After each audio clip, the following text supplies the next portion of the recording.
Olá, vocês, começando aqui novamente outro ponto de encontro falando sobre marketing. Sou o professor Mauro Castro, vou estar com vocês aqui todo esse momento aqui de apresentação do nosso tema de hoje, que é exatamente marketing em serviços. Vamos ver se a gente consegue transitar de uma forma bastante prática com todos os aspectos relacionados a esse ambiente extremamente profundo, qualificado, delicado, que faz parte de uma boa parcela do PIB brasileiro e também do PIB mundial e de inúmeras situações de negócios que poucas pessoas lembram que está relacionado a serviço. Quando a gente fala de marketing, a gente fala normalmente dos 4 P's do Gerald McCarthy, lá dos décadas de 60, em que ele elenca produto, preço, praça e promoção como elementos pontuais do mix de marketing para que se estabeleça ali uma boa base de estratégia com relação ao negócio. O que a gente vai ver aqui são 8 P's, mas eu vou excluir o P de produto nessa conta, então a gente vai falar sobre 7 P's que estão muito conectados à gestão de marketing em serviços. E a gente começa exatamente pela estrutura de que quando você determina ter um negócio, quando você escolhe ter um negócio, você está literalmente definindo qual é o produto que você vai entregar. E produto pode ser um bem, pode ser alguma coisa tangível, pode ser alguma coisa como serviço, ou você pode estar vendendo também uma ideia. E quando a gente fala de ideia, são elementos que são adquiridos sem que você entregue necessariamente uma prestação de serviço. Depois a gente pode fazer alguns exemplos para caracterizar essa especificidade. Começando a contar os P's, a gente tem o primeiro P, que é a persona, o cliente, o público-alvo, e mas tão importante em serviços, que é um ente participante do processo. Naturalmente que a gente vai depois fazer algumas classificações de serviço, que vai mostrar de uma forma bastante clara e nítida como isso acontece, como isso se processa dentro do negócio. Outro elemento, um componente é a precificação de serviço, que é diferenciada de uma precificação de um bem, de um tangível, porque ele envolve uma série de variáveis e de fatores de interdependência com o próprio consumidor na relação de consumo, que pode afetar a relação custo, né? Uma relação que pode estar associada a vários elementos, inclusive elementos que podem gerar danos judiciais, né? Como perdas patrimoniais ou perdas morais, entre outras coisas. Isso muito também focado na área de saúde. Depois é o local, como você vai distribuir o teu serviço, o teu ponto de venda. As relações de imagem, qualidade, percepção, acomodação, tempo de espera, entre outras coisas, claro, e a acessibilidade que uma pessoa tem que ter do teu serviço. Na sequência, a gente vai para a promoção, como divulgar serviço, como estabelecer com o teu cliente uma relação ética e ao mesmo tempo encantadora para que ele tome a decisão de consumo do que você está oferecendo. Na sequência, todos os provedores e parceiros que vão estar fazendo a entrega do serviço. Aqui você vai ter tanto os distribuidores quanto os fornecedores que vão estar ajudando a fazer e dar qualidade para a tua proposta, para a tua promessa de entrega ao cliente. Processos, serviço é uma coisa que precisa de estar nitidamente bem desenhado, bem projetado, para evitar o mínimo de riscos e percepções negativas que o cliente pode ter. O mapeamento de processos é um designativo de qualidade e de padronização, gerando conformidade com o que você prometeu e uniformidade nas diferentes situações da prestação de serviço. E por último, os profissionais. Quem são os profissionais, né? O ser humano, a pessoa que está lá dentro, a pessoa, né? Diferente da persona, que é o nosso cliente, é a pessoa que está lá dentro. O colaborador de um negócio, ofertador de serviço, ele tem um impacto muito grande. Então, quando você pega, por exemplo, uma empresa que é altamente prestação de serviço, como um banco, ou uma companhia aérea de transporte de passageiros, você percebe que comissaria, pessoal de check-in, check-out, pessoal de comando, pilotos, são altamente treinados e com altíssima relação com o cliente. E isso também acontece na área de saúde, que é fundamental, e todas essas pessoas têm que estar motivadas, preparadas, treinadas, capacitadas, porque elas, em última análise, e falando até de mim aqui como professor, em última análise, é a pessoa que entrega o serviço para o cliente. Então, esses 7 P's, eles vão orientar a preocupação mercadológica de um negócio para que, quando prestando serviço, entenda o posicionamento ideal em relação a esses aspectos. Tem alguns trinômios mágicos, e vou até gravar um vídeo mais específico sobre isso, de 10 trinômios do marketing que a gente tem que ficar atento e que está associado a esse ambiente com relação ao negócio que a gente desenvolve. E uma das coisas é o BIS. O BIS, ele está essencialmente conectado com a questão do serviço. Quando a gente fala aqui do BIS, a gente está dizendo que um produto, ele pode ser um bem. Agora, olha só que interessante, né? Quer dizer, você pode estar vendendo um carro, por exemplo, ele pode ser uma ideia, e você pode estar vendendo um conceito de um carro, e ele pode ser um serviço. Você pode estar vendendo agregado ao valor do carro uma série de serviços, como, por exemplo, garantia, seguros, manutenção, prevenção, coisas desse tipo. Então, quando a gente está falando de prestação de serviço, muitas vezes ele é um serviço puro, né? Um atendimento médico, uma consulta médica, ou uma consulta a um advogado, ou ele pode ser um serviço conjugado dentro de um pacote de venda. Então, evidentemente, quando você vende um apartamento ou vende um carro, você está vendendo uma série de outras coisas que vão junto com aquele bem tangível. Esse é um aspecto relevante, interessante para a gente levar em consideração na estratégia de produto. E isso depende de quem? Depende do cliente. E quando a gente fala de depende do cliente, a gente já tem uma consideração aí bem séria para determinar, que é exatamente quem é o nosso cliente. E falando de quem é o nosso cliente, a gente tem que imaginar como a gente vai gerar satisfação nesse cliente e como a gente vai construir uma relação duradoura com ele. Então, um ponto importante, que as pessoas se preocupam muito em reter cliente. E 90% de uma retenção de cliente é você saber quem você vai captar para fechar negócio.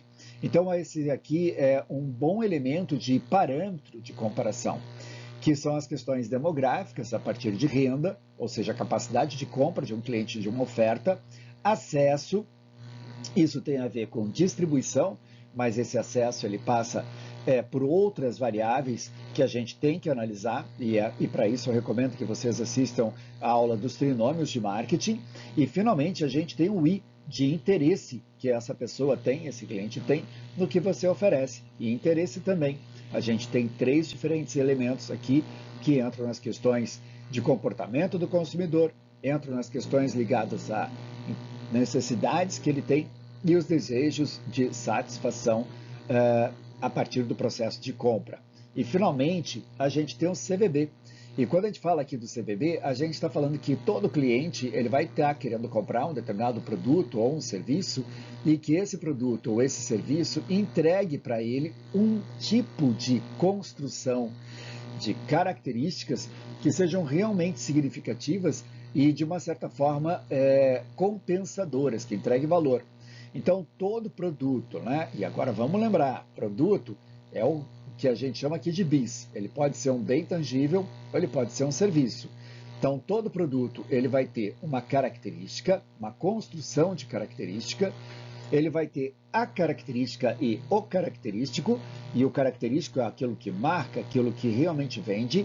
Você vai ter a vantagem, e quando a gente fala de vantagem, a gente está falando basicamente aqui de como se compara com o que tem no mercado, e o benefício, que é, em última análise, o que o cliente vai querer comprar e vai querer ter na hora de dar o dinheiro. O benefício é o projeto principal de entrega aqui, né? O coração do negócio. Então, esses são elementos importantes para a gente estar pensando bem como organizar e estruturar o nosso negócio. Muito bom. Aí vem a história da tangibilidade do que se é entregue, do que se entrega no mercado e a percepção de posse que a pessoa tem quando ele está efetivamente trabalhando vamos colocar, uma compra de algo que ele esteja alinhado. Quando a gente fala de produtos tangíveis e até produtos intangíveis, a gente tem uma diferença de agregação de serviço. Em boa parte do que a gente compra, a gente tem agregação de serviço. Até chegar no lado oposto, que são os produtos intangíveis ou serviços, em que você vai ter elementos e que você vai agregar tangibilidade. Então, um produto embalado no supermercado, aquele que vem numa embalagem com rótulo direitinho, ele tem pouca agregação de serviço. Mesmo assim, a indústria que produz alimentação, produz, por exemplo, eletrodomésticos, produz equipamentos para o lar, enfim, uma série de higiene e beleza, uma série de tipificação de indústria de produtos embalados, eles tentam oferecer, por meio de atendimento ao consumidor, suporte ao cliente, um pouco de serviço nessa estrutura. Aí a gente vai entrar em algumas outras características, como, por exemplo, um carro de uso particular, não um carro de frota, em que você vai ter uma série de serviços. Hoje em dia, você tem até sistemas de inteligência, de rastreio e mapeamento que são embarcados eletronicamente no carro. Além de garantia, o serviço da concessionária, entre outras coisas. Um fast food, uma comida rápida, além da tangibilidade da própria comida, tem um serviço de atendimento e o fazimento da comida. E temos também transporte aéreo. Aqui você já começa a perceber que você tem um nível de serviço mais intenso, né? Ali você tem um foco na pessoa e não num equipamento ou não numa posse. Quando você compra uma passagem aérea, você entra apenas com o seu dinheiro e você dentro do avião, e o resto é feito pelo pessoal de bordo. E entendam, isso é uma coisa muito parecida, pessoal de bordo, pessoal de terra também, com bagagens, entre outras coisas, mas entendam, é um alto nível de intangibilidade. Então, assim, você sabe que está pagando muito dinheiro, muito dinheiro aqui foi para exagerar, nem todas as passagens são tão caras assim, mas pagando muito dinheiro sem você perceber efetivamente para onde está indo o teu dinheiro.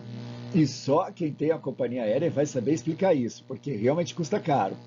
E depois você vem, por exemplo, um serviço como educação, ou um serviço como atendimento médico, um serviço que você tem uma consulta, ou então um assessoramento, uma transferência de conhecimento, que você sai dali com um valor mental. Isso é uma coisa interessante, mas não leva a nada efetivamente. Quando você vai, por exemplo, para um transporte aéreo, você sai do ponto A e chega no ponto B. Quando você vai para uma sala de aula ou numa consulta médica, você entra naquela sala e sai daquela sala com uma série de informações, mas efetivamente, no médico, nem sempre você sai curado, e também numa sala de aula, nem sempre você sai preparado, depende de outros fatores, outros elementos que vão ser considerados aí nesse processo. Do ponto de vista de consumidor, o serviço ele sofre forte impacto no que a gente chama de cadeia de decisão aqui. Essa cadeia ela é muito interessante, do Theodore Levy, e é uma coisa interessante para a gente colocar como todo o processo se constrói e como cada uma dessas etapas desperta, engatilha um processo de aquisição. O primeiro é o processo do iniciador. O serviço, muitas vezes, ele começa por uma referência, alguém que fala de alguma coisa e que um terceiro fica interessado e vira um potencial consumidor. O influenciador, que é aquele que passa informação, que conta, relata uma experiência e explica como obteve sucesso com um tipo de contratação de serviço. O influenciador ele pode ser até um influenciador digital, ou pode ser uma tia, um tio, um amigo, um irmão, um pai, uma mãe, até chegar no processo de um decisor, alguém que vai avaliar e tomar a decisão de consumo. Você vai ter um comprador, que é a pessoa que vai pagar, tomar a decisão de pagar, se não pagar não tem o serviço, e depois você vai para o usuário, que é a pessoa que vai tomar o serviço, que vai ser o beneficiário do serviço. Então perceba que a gente pode ter várias construções em que você pode ter apenas uma pessoa nesse circuito e essa uma pessoa, ela simplesmente vai dar conta de fazer todo o processo. Ela vai ver, por exemplo, ela vai ser a iniciadora, ou seja, ela viu isso numa propaganda, ela mesma se auto-influenciou pelos seus próprios argumentos, ela mesma decide porque ela tem essa capacidade, é um adulto maduro, responsável, ela mesma tem o poder de compra e ela mesma usa. Então vamos imaginar que uma pessoa resolve fazer um curso de pós-graduação, já está lá com a sua graduação concluída, está no ambiente de trabalho e precisa se aperfeiçoar. Ela tem essa necessidade, está intrínseca à carreira dela, ela mesma inicia pela necessidade, ela é influenciada pela coleta de informações, ela decide, ela compra, ela faz. Agora vamos pegar uma segunda situação em que você tem, por exemplo, uma característica de um casal, né, com filhos pequenos e que vão considerar a possibilidade de colocar esse filho numa creche ou no maternal. Então aí você vai ter situações diferentes. Pode ser que essa mesma pessoa seja iniciadora, mas ela recebe influência de terceiros. E ela vai decidir isso conjuntamente em casal. Né? Então, pai e mãe vão decidir isso. O que acontece?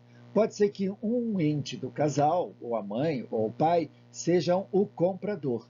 E aí é o que a gente imagina normalmente é que o usuário seja a criança. E, opa, aqui talvez não. Porque nesse processo, a criança ainda é um ente sem capacidade analítica do que está acontecendo, e ela vai porque os pais determinaram. Né? Na real, não tem nada a ver com o desejo dela, sair de casa, do conforto, perto dos pais, da mãe, das referências, do brinquedo, do quartinho, e ir para um maternal. Então, essa é uma coisa interessante, que os usuários, em última análise, quem vai avaliar e ter uma percepção pós-compra, são os próprios pais. Então, dependendo do que a gente está falando, em que situação que a gente está falando, a gente passa por diferentes considerações no processo de aquisição e tomada de decisão, que é um modelo bem interessante, que vale para a tangibilidade, mas é muito afetado na área de serviços. Quando a gente está falando de serviço, então a gente tem que imaginar que diversas características do serviço são emblemáticas, são específicas e que não ocorrem quando você está vendendo um produto embalado, alguma coisa que você entrega, a pessoa leva e você não vê mais aquela pessoa na sua frente. Então essa estrutura, em termos de produto, ou seja, lembrando sempre, né? Isso aqui é uma coisa fundamental a gente sempre marcar. Quando a gente está falando aqui de produto, a gente está falando do famoso BIS, que pode ser um bem, pode ser uma ideia e sim, pode ser um serviço. Então esse aqui é um ponto importante para a gente marcar sempre. Ok, então quando a gente está falando aqui, o que caracteriza, ou então, como se comporta uma situação de serviço? O primeiro ponto é uma alta relação com o cliente.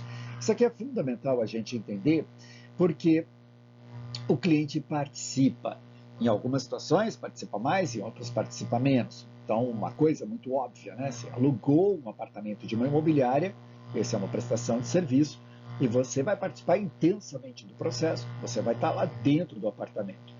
A mesma coisa com um dentista, a mesma coisa com um psicólogo, a mesma coisa com uma aeronave num voo de transporte, né? Transporte aéreo de passageiros, em que você tem que estar lá dentro, senão o voo não acontece para você, acontece apenas para os demais passageiros.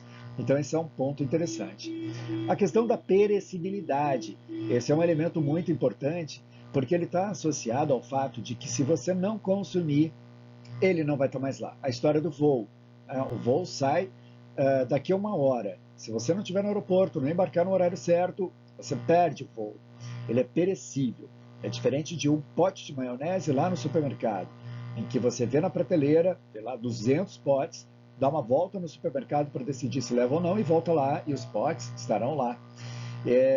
Nesse aspecto, a gente pode entender a perecibilidade como o fato de que se você não adquirir a passagem para o voo, ou se você não contratar um horário na agenda do dentista, ou se você, por exemplo, não se matricular no tempo certo numa escola, isso é perecível, não tem mais como fazer. Você não recupera aquele tempo perdido, aquela agenda, e você vai ter efetivamente que remarcar no outro dia. Pensando como consumidor e pensando como empresa, a questão da perecibilidade também é muito cruel.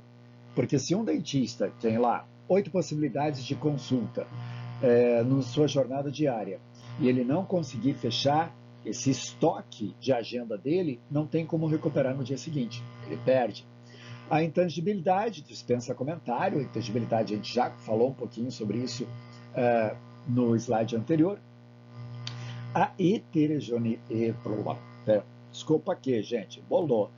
Heterogeneidade, que é quando você não tem condições de dizer que um serviço vai ser exatamente igual ao outro. Quer dizer, você sempre tem como manter padrões, por isso que a gente falou lá atrás, no segundo slide, sobre os 7 P's, que processos são fundamentais, e que realmente não dá para dizer que o melhor piloto de uma aeronave vai nos trazer sempre voos tranquilos. Depende do clima lá fora, depende até do humor desse piloto, como ele vai aterrissar. A inseparabilidade é uma característica do serviço, quer dizer, em boa parte, né, e a gente pode voltar para dentro desse avião, em boa parte você não consegue contratar 10% do voo. Levanta voo de uma cidade A para B e em 10% do voo você fala assim, você podia abrir a porta que eu só paguei até aqui. Não rola, não dá jeito, não pode. Não dá para desistir do voo no meio do voo.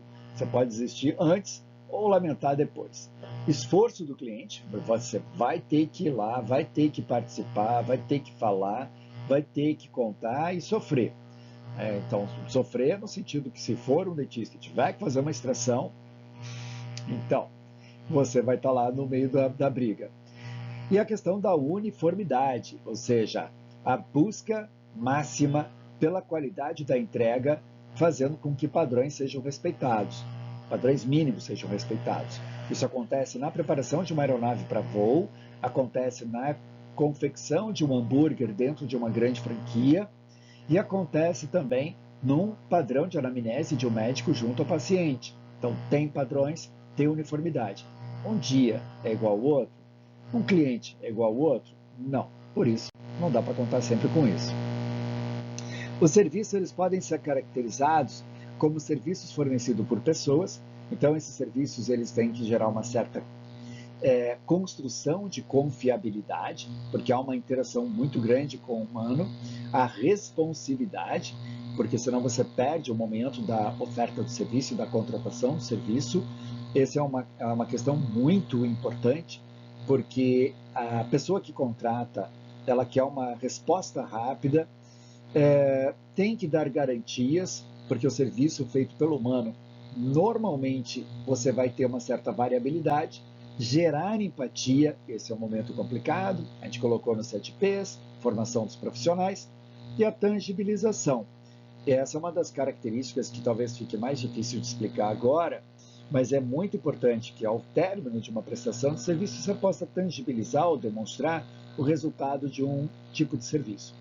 Uma coisa interessante, por exemplo, assim, vamos fazer uma aplicação de Botox, fazer um preenchimento numa pessoa. Então, ao final, né, quando a pessoa termina, ela tem o rosto já modificado, é uma forma de tangibilização. Agora, se você vai fazer uma massagem com óleos para relaxar a musculatura da pessoa, ou aplicação, por exemplo, de acupuntura, você vai perceber que depois que termina, talvez a pessoa ainda não tenha recuperado, ou não tenha melhorado de algum sintoma que ela tem. E aí é o processo de tangibilizar isso. Quer dizer, você dá alguma instrução, entregar um folder, explicar quais procedimentos que deverão ter sido feitos, né? Ou devem ser feitos nos próximos dias. Então, tudo isso ajuda na tangibilização. Por outro lado, também, a gente tem a situação dos serviços que são prestados por equipamentos. Então, a gente vai ter uma série de questões também que vai estar criando a credibilidade do uso, e essa é uma questão interessante, quer dizer, dependendo do voo e da aeronave que você vai embarcar, ou do lugar que você vai estar para sacar um dinheiro ou de um banco diferente, enfim, qualquer outra coisa, pode dar desconfiança. Ter capacidade de resposta, também dar garantias, gerar autonomia para o consumidor, para que ele possa resolver ali a questão dele e também a tangibilização. Efetivamente, que você tem que ter toda uma questão de tutorial, uma questão de encaminhamento, toda uma questão de navegação. Então, o que nós temos aqui, de verdade, é uma série de classificações de serviço em que, em boa parte da situação, o serviço fica, de um ponto de vista, e a gente conversou aqui, mental. Então, o que seria o ponto de vista mental? Você leva com você, e é uma coisa que você aprendeu, conheceu, acreditou, gostou, um entretenimento, uma conversa, uma palestra, uma aula, ou uma consulta médica, né? Um serviço entregue como pessoa, ou seja, uma atividade que você está chegando e aproximando e sendo realizada e que afeta basicamente você, né? É uma coisa que afeta você. A gente falou aqui, por exemplo, do preenchimento facial com um botox ou um ácido hialurônico, alguma coisa assim. O serviço de posse, em que você fica com alguma coisa ali, né? Uma instalação de um equipamento, uma instalação de uma peça, um conserto de uma máquina de lavar, que a pessoa deixa lá o equipamento, uma peça que foi substituída. E o serviço de informação, quando você tem aí uma série de conhecimentos adquiridos, quando você assina, por exemplo, um streaming ou um canal de podcast, ou então algum tipo de aplicativo. Quer dizer, dá para a gente, inclusive, cruzar essas áreas quando a gente está pensando na quantidade de serviços que existem no mercado. Numa análise de mercado e também numa experiência, no marketing de experiência, a gente está vivendo um período dos últimos 20, 30 anos muito pesado na relação de marketing, de relacionamento e marketing de experiência. Quando você vai fazer uma prestação de serviço, você tem que tomar cuidado com uma série de fatores. O primeiro deles é a capacidade de atender a demanda. Então, aqui você tem que entender que uma das coisas que mais traumatiza na prestação de serviço é a história da espera, né? Assim, quanto tempo vai demorar. Então, esse é um item muito importante. Porque se você tiver uma altíssima demanda para o que você está oferecendo, você tem que tomar um cuidado muito grande para entender qual é a tua capacidade de carga e o que você vai poder resolver para que você não consiga estabelecer ali um trauma da espera ou da prestação de serviço apressada, né? De um jeito bastante, vamos lá, indelicado ou então superficial, de uma forma assodada. Evidentemente que há uma possibilidade de você estocar demanda. Assim, estocar demanda é uma questão de agenda em que você vai ter que saber se o teu público está pronto para fazer essa espera. Dá para estocar demanda? Dá para estocar demanda. Companhia aérea faz isso com reservas, um médico faz isso com reservas, uma estética, um salão, cabeleireiro, alguma coisa assim, vai fazer isso. Mas é bacana você saber qual é o limite do tempo de espera que a pessoa vai ter em relação a isso. Então, muito importante para que a gente não se perca nesse processo, ok? Muito bom, vamos em frente aqui. A forma de entrega, você pode fazer uma entrega padronizada, uma forma customizada, o que, na verdade, vai modificar a tua precificação e você tem que estabelecer também se isso é ou não adequado ao seu público-alvo. Aí vem aquela coisa toda que a gente conversou lá, né? O primeiro, como é que é o teu CVB? Então aqui tem uma coisa importante em termos de característica, vantagem e benefícios.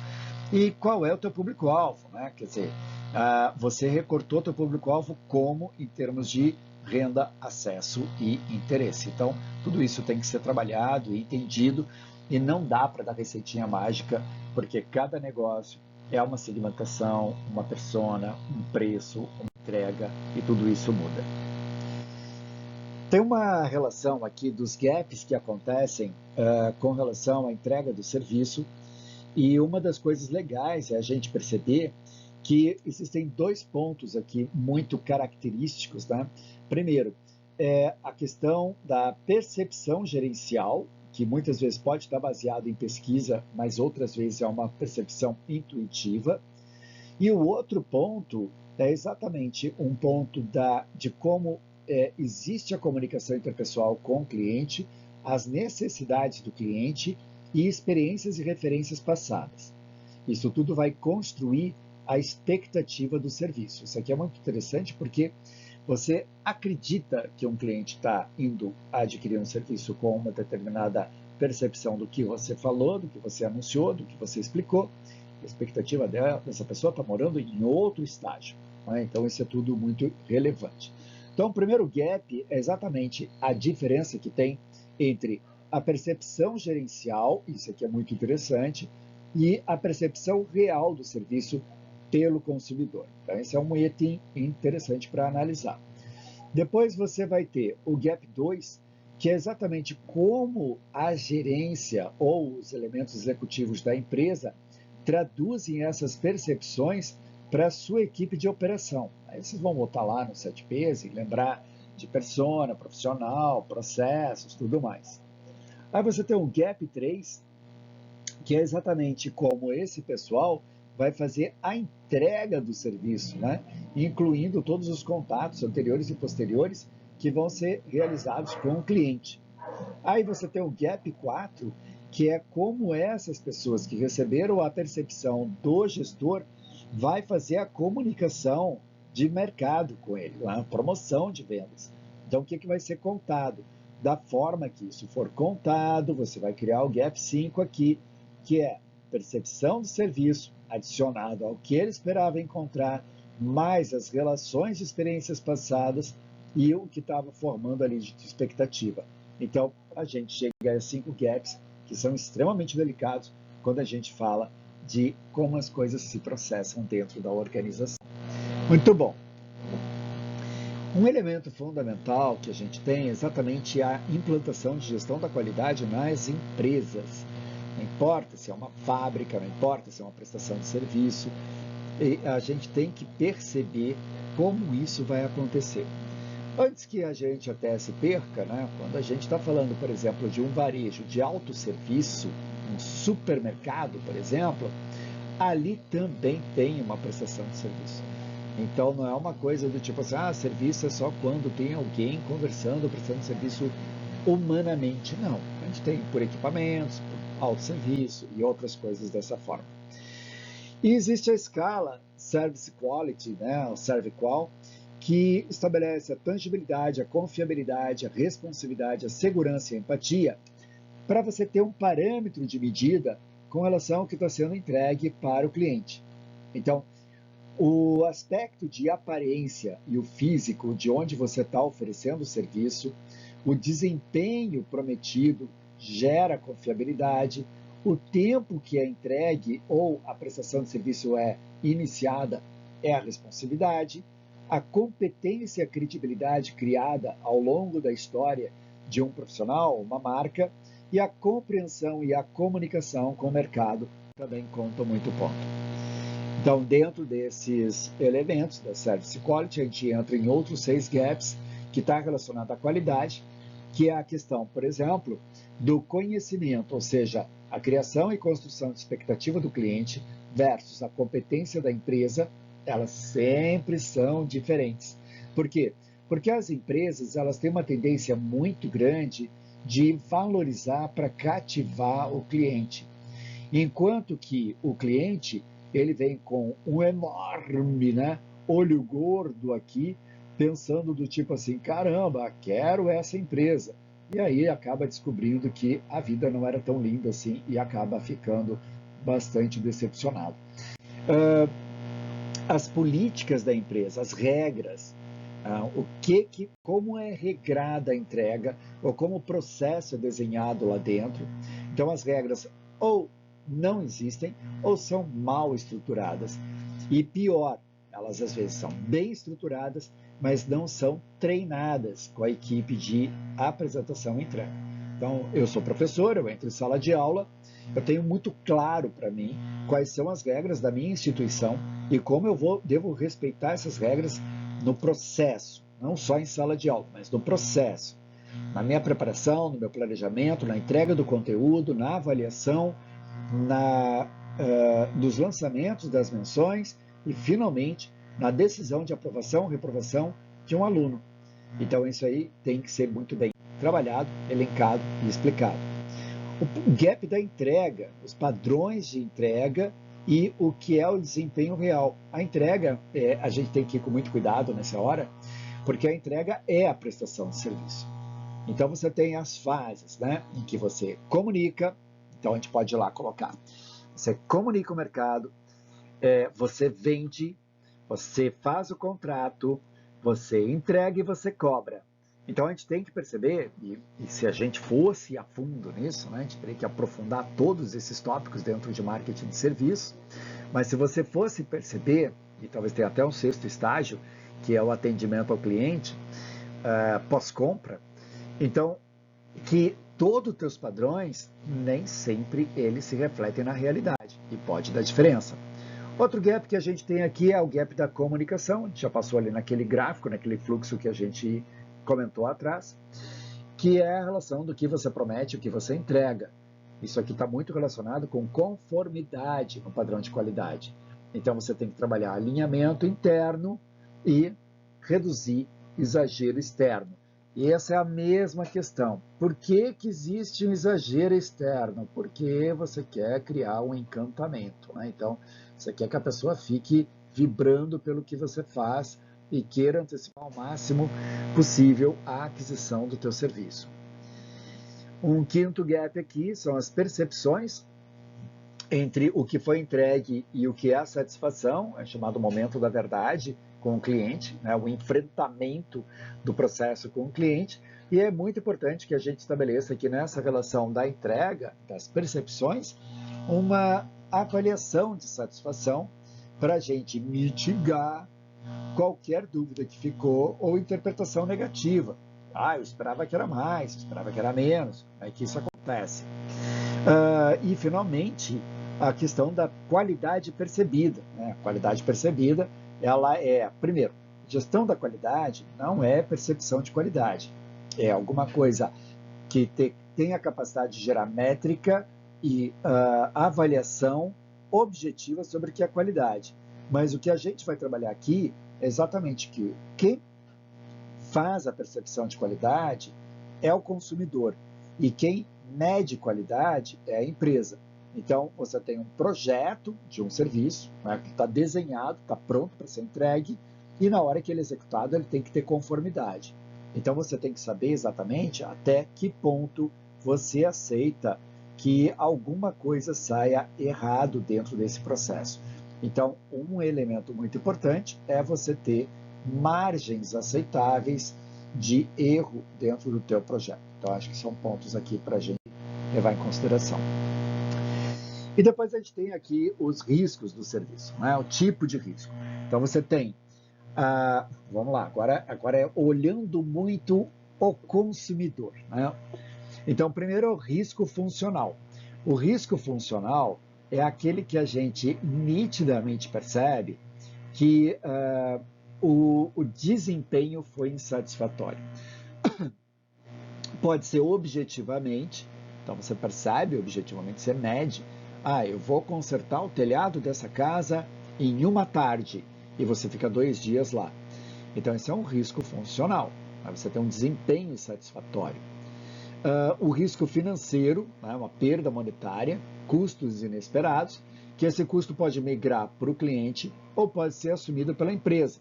Vamos voltar para o telhado, vamos voltar para casa, vamos dizer assim, eu vou consertar esse telhado em uma tarde. Se você fica 2 dias e contratou o serviço com um preço determinado pelo conserto, você já perdeu dinheiro, você perdeu 2 dias em vez de uma tarde. Então, você pode ter custos inesperados. Você vai consertar o telhado e descobre que existem madeiras que estão danificadas. Então, você não fez uma avaliação adequada da obra. Um risco temporal, acabei de falar a mesma história do telhado, né? Então, assim, você atrasa em 2 dias a entrega, ou 1 dia e meio a entrega. Esse risco temporal gera danos para o cliente, gera danos para quem está prestando o serviço. O risco físico, né, que é danos a objetos, ferimentos, traumas, que a pessoa pode ter. Então, você pode estar no telhado e pode fazer algum tipo de quebra de telha, só para a gente não falar de coisa mais grave que pode acontecer. Você pode ter quebras de telhas e isso gerar danos. A questão do risco psicológico, né, temores, ansiedades, frustrações. Imagina, você está em cima do telhado consertando, esperando acabar em uma tarde e fica preso lá 2 dias e com a tua agenda cheia de demandas e você não podendo atender. Então, isso cria uma série de problemas. Além do que o teu cliente está extremamente frustrado, lamentando seriamente ter te contratado. O risco social, né, então, gera pensamentos, reações, preocupações. O risco social implica, inclusive, na questão da referência, né, da pessoa não te dar mais referência ou gerar, inclusive, algum tipo de solicitação de composição de danos. E o risco sensorial, né, os efeitos negativos nos 5 sentidos. Você está fazendo um trabalho que era para durar uma tarde, a pessoa, ela, por exemplo, que trabalha em casa, em sistema de home office, ela interrompe, fecha a agenda dela, porque tem barulho de telha, martelo ou qualquer outra coisa, furadeira, e de repente você vai ter efeitos aí de 2 dias, então com barulhos, vibrações, pessoas transitando dentro de casa, enfim, qualquer coisa que for decorrente desse processo. A gente pode entender que tudo isso está relacionado com aqueles nossos P's de marketing. E essa é uma coisa interessante para a gente entender que quando você está gerenciando o marketing, que é uma empresa de serviços, não adianta você pensar só em quanto vai custar, o que você faz e como vai comunicar. Tem muito mais coisas para você cuidar além disso. Então, serviço é alguma coisa muito delicada que merece muita atenção. A gente encerra aqui o nosso bate-papo falando sobre marketing e serviços e é lógico, sempre vai ter agora novos conteúdos para você ir acompanhando e entendendo um pouquinho mais sobre o mundo do marketing. Valeu, gente!